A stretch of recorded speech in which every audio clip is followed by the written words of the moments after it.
So nice to be here. So, think about it. Everything you buy, you can resell it, except in travel industry if you buy a non-refundable booking. And it happens on the same flight, on the same day for a hotel. Someone cannot buy because it is sold out, but at the same time, there is someone that wants to resell its non-refundable bookings, and it's impossible. And that is nonsense. Of course, customers want more flexibility post-COVID, but the brands still continue to sell non-flexible fares because they can secure their revenue. So we came up with a white label resale SaaS to allow brands to organize this swap on the direct channels. So you can come back to the brands and say, look, I want to resell my tickets. And the brands will sell it. And we do it in a way that it will generate net new revenue. So who we are? Basically, we met at Accor.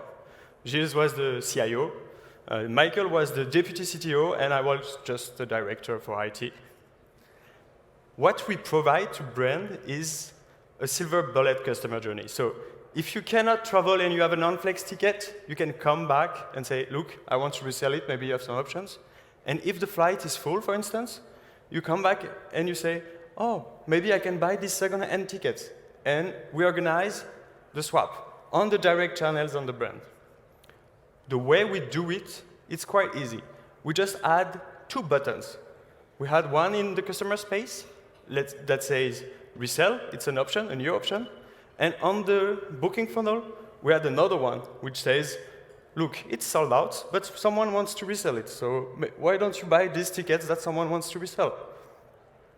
And it's a pure win-win-win situation because you can book while a service is sold out, you can get a compensation, and you add a non-flex booking at the beginning, and you will generate net new revenue for the brand. Everybody wins.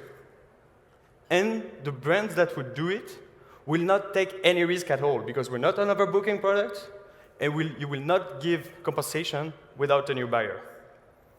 And the beauty of it, of course, is that when you do it with yield management, you create huge margin because basically you will sell the ticket twice, and you will get the margin, the difference. And so the impact we have is that we multiply cash flow very soon. We increase average order value because we will sell more tickets at the highest price, and we will generate EBITDA. And I mean, it's pure EBITDA because you already sold the tickets. So the next time you sold it another time, it goes directly to EBITDA. And of course, we create NPS because your customer didn't have any option, but they lost their money, and now they can get a compensation. So everybody like it. We do a revenue sharing model because we want to do very aligned with the brands. So we take a part of the incremental revenue on the margin we create, and we can work wherever there is non-flex fare. And there are a lot, everywhere, especially in travel. So the market is huge. Non-flex volume, numbers are complicated to get, but it's like more than $1,000 billion. So basically, this model exists in retail, and we're bringing it to the travel world. And right now, it's booming in retail. All the brands create their second-hand corner directly on their channels. And so we're bringing it to the travel, and it works even better with travels, because when you sell a second-hand ticket, you can sell it at the highest price. If you sell a second-hand jeans, it's like lower. We did it with WeGo, and we created in only 4 months 7 digits additional cash flow, and we tripled the margin of the no-show. So, I mean, the numbers are great, and they speak for themselves. So what did we do? We did the first pre-seed round 1 year ago, and we're currently doing our VC roadshow for our seed round. So if you want to triple the margin of your no-show, you can call me, and make sure you follow us on LinkedIn. Thank you, Morgan. Okay. Triple the margin, Terry. What do you think? That's nice if it works. What's the biggest? Look, this is not a new idea. Yeah. As you saw, you got a lot of. Wait, hold on 1 sec. We need the audience poll. Okay. Thumbs up, thumbs down, audience. A Mostly couple green. reds, but most greens. Mostly greens. Coffee's kicking in. Coffee's kicking in. What's the biggest objection you get from a brand when you talk about this? Because people are always worried about dilution. They already have their yield management solution. It's working.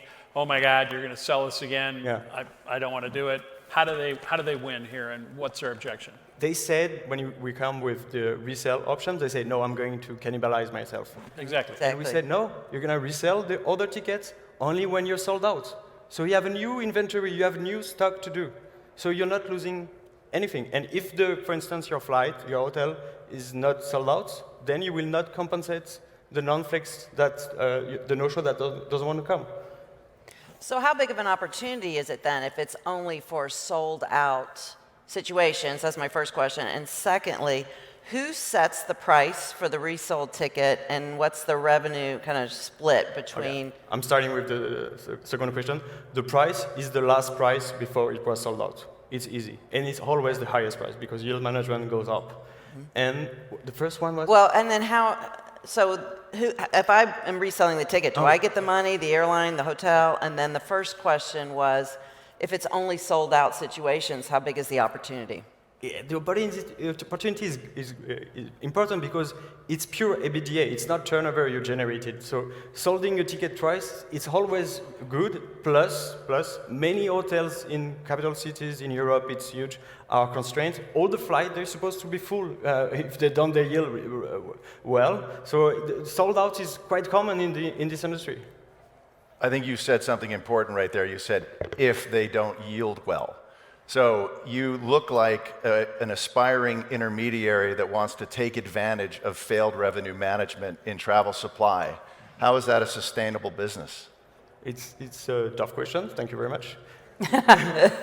Maybe I said if they don't yield well, but I thought if they do yield well. If they do yield well, it's going to be sold out at a certain point. Maybe it's 1 day before, maybe it's 6 hours before, and there is still... But I would argue that flights, which are frequent, would probably rather move people who can't get a ticket to an earlier time, maybe an hour and a half earlier, and get that seat filled, rather than cannibalize something they've already sold. And I'd argue in the hotel business, the same exists, at least with brands that have multiple options in cities. So if you relegate yourself to carriers that are just doing infrequent flying and non-flagged hotels, your TAM just collapsed. So moving someone from one flight to another, usually you pay for it. I'm sure you received this mail saying, look, I give you $50 and you can move to another.